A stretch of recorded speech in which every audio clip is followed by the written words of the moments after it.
So, yeah, on the left, I think it's your left, you see the graphic of the lady with the suffragette flag colors and an Israel sweater. And this is the PERF, the Palestinian Excluding Radical Feminists. I'm not a TERF, I'm a TAG, a TERF against genocide.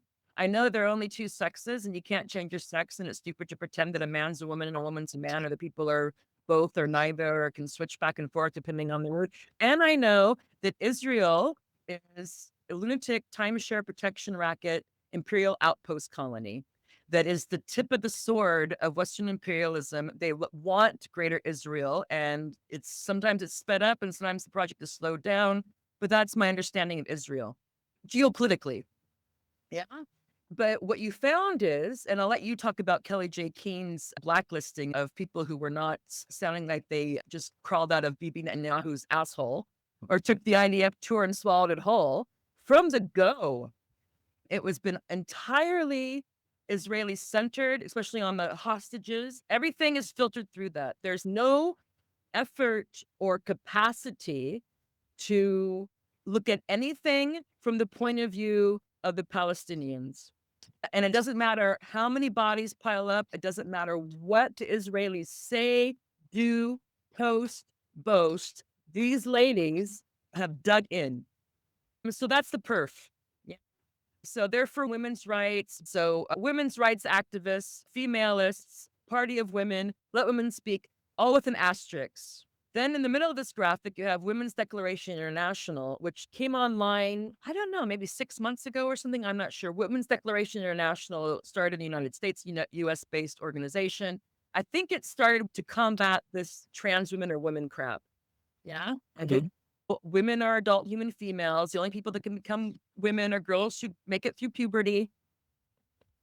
This is the serious regression of women's rights. They started posting about Afghanistan. And if you look at Women's Declaration International, any of their chapters, they have chapters in Canada, United States is the main one, UK, and now Afghanistan. How many times do you think they've posted anything about Palestinians or Gaza or anything critical of Israel or their government's backing of it? How many times do you think they've mentioned this? I know the answer, but you would imagine like at least maybe, a handful of times given how this. Yeah. Here, lady, Yeah. the Afghan woman, they stand with her. They stand for her so much that they put words in her mouth and dreams in her head. Okay. So that's where the cult of the Afghan woman comes in. Do you want to say something before I go on with any of this? Yeah, I had a few quick things. One was like, I always knew or suspected KJK, Keen, Posey Parker. Yeah. Started calling them the pyromaniacs of whiteness instead of the party of women once they started endorsing burning down migrant hotels, or at least KJK did. So I always knew she had some dumb ideas regarding Islam. And I was listening to some trans thing where one of the like anti-fascist researchers was talking about how he'd been following KJK for a while and that she'd actually started out as anti-halal kind of campaigner. Remember that was a thing maybe like 10, 15, 12 years ago. That's what all the anti-Muslim people were doing, was saying like halal certification funds terrorism.